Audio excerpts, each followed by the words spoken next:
जय श्री कृष्णा मिथुन राशि वालों, आज मैं आपके लिए लेके आया हूं अगले सप्ताह यानी कि 19 जनवरी से लेकर 25 जनवरी के बीच में ग्रहों में क्या कुछ परिवर्तन हुआ है और क्या कुछ असर उसका होने वाला है। देखिए, सबसे बड़ी बात तो यह है कि 8वें भाव के अंदर जो है आप लोगों के चार ग्रह बैठे हुए हैं और अभी तो चंद्रमा का भी यहीं से गोचर चलेगा, यानी कि 19 और 20 जनवरी को चंद्रमा भी यहीं पे होंगे।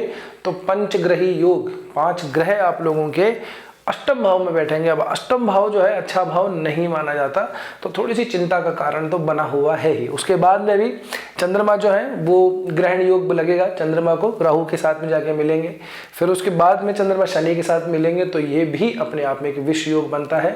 तो क्या कुछ हमें चिंता करनी चाहिए, क्या किन चीज़ों से बचना चाहिए, इसी के बारे में चर्चा करेंगे। एक एक करके बात करते हैं। सबसे पहले बात करें आपके करियर और जॉब की।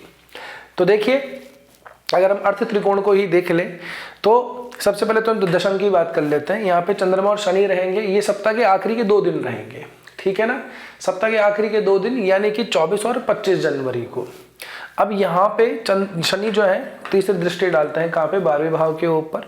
चंद्रमा यहाँ पे है, तो ऐसी स्थिति में क्या होता है, व्यक्ति को थोड़ा सा अवसाद सा आ जाता है ना, एक लोनलीनेस आदमी को फील सी होती है, डिप्रेशन चीज़ें आ जाती हैं। तो हो सकता है कि काम का कोई लोड हो आपके ऊपर, उस वजह से आपके ऊपर ऐसा हो, टाइम नहीं मिल पा रहा हो दोस्तों के साथ में मिलने का या फैमिली के साथ में बात करने का, या फिर कोई काम, कोई रिस्पॉन्सिबिलिटी आपको दी गई हो और वो आपने ठीक से नहीं निभाई हो, कोई सिली मिस्टेक आपसे हुई हो जिससे पूरा का पूरा प्रोजेक्ट, पूरा काम बिगड़ जाए। तो इन आखिरी के 2 दिनों के अंदर विशेषतः इन चीज़ों का ध्यान रखिएगा, काम थोड़ी सावधानी से कीजिएगा और इतना ज़्यादा अपने ऊपर बर्डन नहीं आने देना है कि मतलब सुबह शाम दिन रात उसी में लग रहे हैं और कोई डिप्रेशन, कोई अवसाद आपके अंदर आ जाए जिससे आपकी मेंटल हेल्थ थोड़ी सी खराब हो जाए। तो इन चीज़ का थोड़ा सा ध्यान रखिएगा। इन 2 दिनों के अलावा बाकी चीज़ों के अंदर फिर भी इतनी समस्या नहीं है, ठीक है ना। बात करें जॉब की, तो देखिए किसी को अगर नई जॉब चाहिए है ना, स्विच करना चाह रहा है, तो इस वीक के अंदर तो मुझे कुछ खास स्थितियां ठीक लगती नहीं है इस सप्ताह के अंदर, तो क्योंकि कहीं भी किसी भी एंगल से अगर हम देखें तो हाँ, दशम का स्वामी गुरु है जो आज ही नहीं बहुत टाइम से यहीं पे बैठा हुआ है ना आपके लग्न के अंदर, और यहाँ से कोई दृष्टि संबंध भी जो गुरु है अपने दशम भाव के ऊपर नहीं बनाता है। और एक और बात, ये जो भाव है खास करके नवम भाव भी क्या है कि आप अगर देखेंगे तो क्रूर ग्रह आगे पीछे बैठे हुए हैं, तो पाप कर्तरी वगैरह इन चीज़ों से थोड़ा सा बना हुआ है। तो आगे पीछे अशुभ ग्रह हैं या क्रूर ग्रह हैं, सूर्य मंगल भी हैं, इधर शनि भी है, तो ये स्थिति थोड़ी सी ठीक नहीं है ना। जॉब वगैरह को स्विच करने के लिए, नई जॉब अप्लाई करने के लिए थोड़ा सा धीरज रखिए, उसके बाद में ज़रूर आपका काम बनेगा। एक और बात, अगर आप देखें तो मंगल जो है मकर राशि के अंदर गया हुआ है, ठीक है ना। अब शनि आप लोगों के लिए अष्टमेश भी बनते हैं और नवमेश भी बनते हैं, कारक भी हैं और मारक भी हैं, और 8वां भाव वैसे नैसर्गिक रूप से इसके स्वामी शनि ही बनते हैं, और आपकी जो राशि है उसके मित्र भी बनते हैं, यानी कि बुध के मित्र है शनि, ठीक है ना। अब यहाँ पे अगर आप देखोगे तो तात्कालिक मैत्री तो बन रही है, पंचदा मैत्री में अगर हम लगाते हैं तो तात्कालिक मैत्री बन जाती है, दोनों के बीच में नैसर्गिक मैत्री भी है, तो मैत्री का संबंध तो बन रहा है। लेकिन फिर भी अष्टम भाव के अंदर इतने सारे ग्रह का आ जाना किसी भी स्थिति में ठीक नहीं है। मंगल मकर राशि के अंदर आकर के उच्च अवस्था को प्राप्त करते हैं, यहाँ से मंगल अपनी ही राशि 11वें भाव के ऊपर दृष्टि डाल रहे हैं, तो ज़रूर आपको अपने काम से प्रॉफिट तो दिखा रहा है। अभी प्रॉफिट कहाँ से है, अगर आपका काम किसी बाहर से यानी कि भारत के बाहर का, या अपनी जहाँ जिस देश से भी आप ये वीडियो देख रहे हैं उस देश से अगर कोई बाहर का काम है, या इवन अपनी सिटी, अपने टाउन, अपने स्टेट से अगर बाहर का कोई काम है आपका, तो फिर भी आप लोगों को ये थोड़ा सा प्रॉफिटेबल रह सकता है। तो इसमें आपकी यात्राएं हो सकती है, ट्रैवल हो सकता है, तो ज़रूर कीजिएगा, काम से संबंधित, उसमें कोई दिक्कत वाली बात नहीं है, आप लोगों को इसका लाभ ज़रूर मिलेगा। लेकिन जॉब वगैरह स्विच करने के लिए टाइम बेटर नहीं है। आगे बात करें आपके व्यापार के बिजनेस की, तो इनका स्वामी बनता है कौन, गुरु सीधा लग्न में बैठ करके अपने ही भाव को देखता है। शनि की दृष्टि पड़ती है 10वीं दृष्टि आपके इस भाव के ऊपर। अब ये जो ग्रह है, 4 ग्रह, इन चारों ग्रहों का कोई डायरेक्टली संबंध आपके व्यापार भाव से भी नहीं बन रहा है, ठीक है ना। यहाँ कोई मंगल का, गुरु का भी ऐसा कोई हमको सीधा संबंध बनते हुए नहीं दिखाई दे रहा है। तो व्यापार भाव के अंदर थोड़ी ठीक है, लेकिन हाँ एक चीज़ का ध्यान रखिएगा, थोड़ा सा रिस्क लेने से थोड़ा सा भी बचना चाहिए, कोई बड़ा काम, बड़े सौदे लेने से आपको बचना चाहिए। स्वास्थ्यगत कारणों से हमको थोड़ी सी बाधा भी यहाँ पे दिखाई देती है ना। हेल्थ के ऊपर थोड़ी देर में बाद में बात करेंगे, लेकिन फिर भी आप लोगों को कोई बड़ा सौदा लेने से अभी बचना चाहिए। मंगल जो है, मंगल 8वें भाव के अंदर आ तो गया है, काल पुरुष की जो 8वीं राशि है वो वृश्चिक राशि है, मंगल की ही राशि है, मंगल यहाँ पे आके उच्च का होता है, तो आप लोगों को इतना दिखा रहा है कि आपको एफर्ट, आपको मेहनत बहुत ज़्यादा करनी पड़ेगी। और साथ ही साथ थोड़ा सा क्या है, अपने आप को स्पिरिचुअल और रिलीजियस बना के रखिएगा, क्योंकि इस ऐसी स्थिति के अंदर व्यक्ति का किसी एक जगह पे मन नहीं लगता है। यानी कि आपके जो भी आराध्य हैं, इष्ट हैं, कभी आप क्या है कि किसी एक भगवान के पास में कुछ दिन बिताएंगे, फिर वहाँ मन नहीं लगेगा, फिर कुछ दिन दूसरे दिन किसी और भगवान के मंदिर में जाएंगे। तो 50 जगह पे अगर आप जाएंगे तो आपका टाइम ही वेस्ट होगा। तो अपने अंदर स्टेबिलिटी, जो स्पिरिचुअल स्टेबिलिटी है, जो रिलीजियस स्टेबिलिटी है, उसको बना के रखिएगा। खामखा उसमें एनर्जी वेस्ट होगी आपकी, और उसके हाथ में भी आपके पास में कुछ लगेगा नहीं, यानी कि है ना, खाया पिया कुछ नहीं, गिलास थोड़ा 12 आना, वो वाली बात हो जाएगी। तो अपनी एनर्जी को सेव करके रखिएगा। जब भी मंगल इस तरह से स्थिति में होता है तो बहुत मेहनत का, बहुत एफर्ट डालने का, पराक्रम का व्यक्ति का टाइम होता है। मंगल की दृष्टि की अगर हम बात करें तो लाभ भाव पे तो चौथी दृष्टि पड़ती है, साथ साथ के अंदर धन भाव पे पड़ रही है, और साथ ही साथ में पराक्रम भाव पे भी पड़ती है, जो कि ये राशि यहाँ पे सूर्य की ही है। तो आप लोगों को थोड़ा सा एफर्ट थोड़ा ज़्यादा करना पड़ेगा, मेंटल स्टेबिलिटी आपकी इधर उधर होती रहेगी। तो इस चीज़ का विशेषतः ध्यान रखिएगा। और इसी चक्कर के अंदर कोई बहुत बड़ा अगर कोई सौदा लगा दे, है ना, कोई रिस्क लेने से आपको बचना चाहिए। रिस्क अगर ले लेंगे तो आपको फिर नुकसान उठाना पड़ सकता है, देखिए, ठीक है। अब देखिए एक और बात, अब आपकी मेन पत्रिका के अंदर क्या लग्न बन रहा है, किस ग्रह की दशा है, किसकी महादशा चल रही है, ये सब बातें देखना जरूरी होता है। तभी हम किसी व्यक्ति, किसी पर्सनल कुंडली के ऊपर, किसी व्यक्ति के ऊपर कोई हम भविष्यवाणी का कथन कर सकते हैं। एस्ट्रोलॉजिकल उपाय उसका हम तभी बता सकते हैं, ठीक है ना। तो व्यक्ति विशेष के लिए जानने के लिए अगर आप चाहते हैं आपकी कुंडली विश्लेषण करवाना, तो व्हाट्सअप नंबर दे रखें, वेबसाइट का एड्रेस दे रखा, कहीं से भी जाके आप अपना अपॉइंटमेंट बुक करवा सकते हैं। आगे बात करें रिलेशनशिप की और मैरिज की, तो देखिए इस भाव का स्वामी जो है आप लोगों के 8वें में बनता गया हुआ है, शुक्र है इसके भाव का स्वामी बनता है।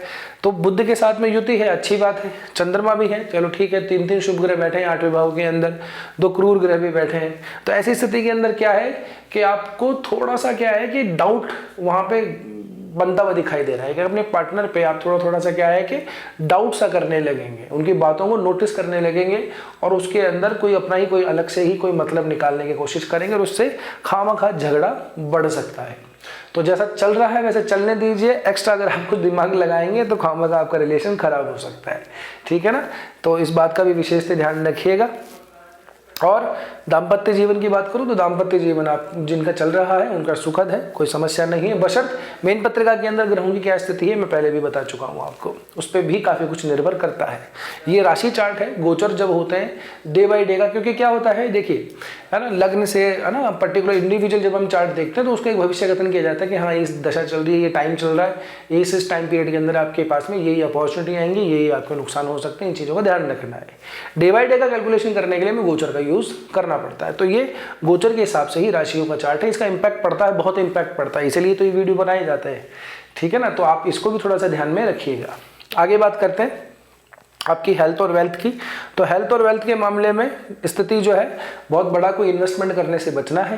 पहली बात, कोई बड़ी प्रॉपर्टी वगैरह के अंदर भी इन्वेस्टमेंट करने से बचना है। गाड़ी वगैरह लेने का सोच रहे हैं तो गाड़ी वगैरह ले सकते हैं, उसमें ओके रिपोर्ट है, कोई बहुत अच्छी बात नहीं। अबूझ मुहूर्त में आपको बता देता हूँ, 23 जनवरी को अबूझ मुहूर्त आएगा बसंत पंचमी का। तो जिस दिन किसी को अगर लेनी हो तो 23 जनवरी को बिना आप मतलब कुछ सोचे समझे 23 जनवरी को ले लीजिए, बहुत बढ़िया दिन होता है 23 जनवरी का, मतलब ये बसंत पंचमी का। इस दिन शादियां भी बहुत सारी होती हैं, माँ सरस्वती का जो है पूजन आराधना की जाती है इस टाइम पे, है ना। ये और ये इंडियन वैलेंटाइंस डे माना जाता है। आपको एक और बात बताऊं, 14 फरवरी तो आप लोग जानते ही हैं, लेकिन जो भारतीय वैलेंटाइंस डे है वो बसंत पंचमी को ही माना जाता है, इसलिए इस दिन अबूझ मुहूर्त में शादियां भी हो जाती हैं। तो कोई गाड़ी वगैरह खरीद रही हो, अच्छा काम करना हो तो 23 जनवरी सबसे बेस्ट दिन है, उस दिन भी आप कर सकते हैं। स्वास्थ्य की मैंने आपको बताई, देखो जिन लोगों को बीपी की, शुगर की प्रॉब्लम है वो ध्यान रखें, जिन लोगों को हार्ट से संबंधित इशू है, हड्डियों से संबंधित इशू है, कोलेस्ट्रॉल की प्रॉब्लम रहती है, उनको भी थोड़ा सा सावचेत रहने की जरूरत है, क्योंकि इतने सारे ग्रह जब ऐसे बैठ जाते हैं ना तो दिक्कत हो जाती है, स्वास्थ्य को लेकर के थोड़ा रिस्की हो जाता है काम। हालांकि क्योंकि 8वें और 12वें भाव का जो स्वामी है उसका इस तरह से कोई डायरेक्टली रिलेशन बन नहीं रहा, यहाँ का स्वामी शुक्र बनता है, यहाँ का शनि बनता है, शनि की दृष्टि तो जा रही है, तीसरी दृष्टि 12वें भाव के ऊपर, लेकिन शुक्र का जो रिलेशन है वो डायरेक्टली यहाँ पे कोई बन नहीं रहा है, ठीक है ना। लेकिन फिर भी यहाँ पे चोट चपेट एक्सीडेंट ये होने के पूरे चांसेस बनते हैं।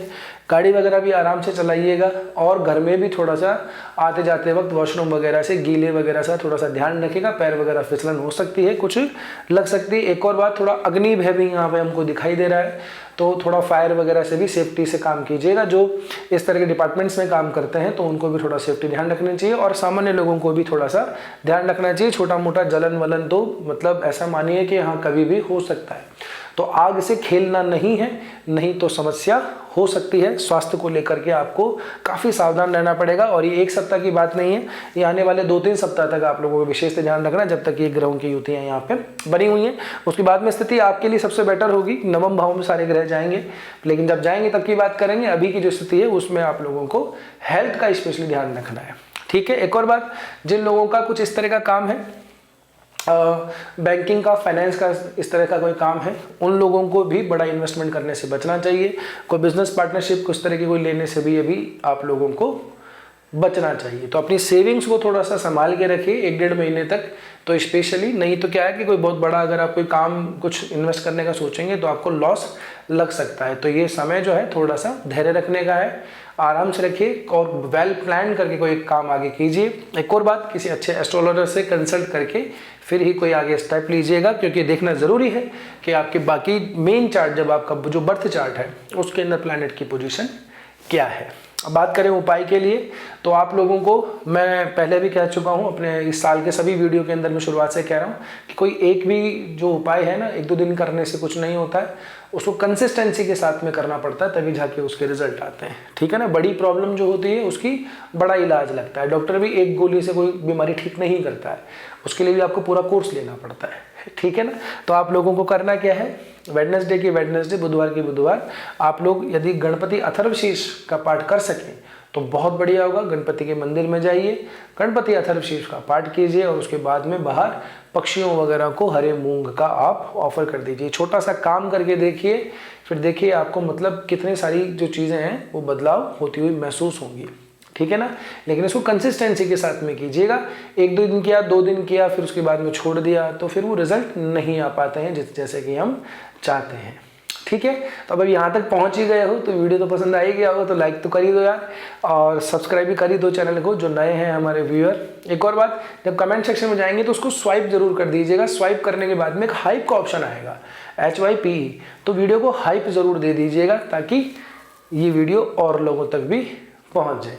तो बस आज के वीडियो में इतना ही, अगले वीडियो में मिलते हैं, तब तक के लिए स्वस्थ रहिए, मस्त रहिए, अपना और अपनों का ध्यान रखिए। जय श्री कृष्णा, जय श्री राम।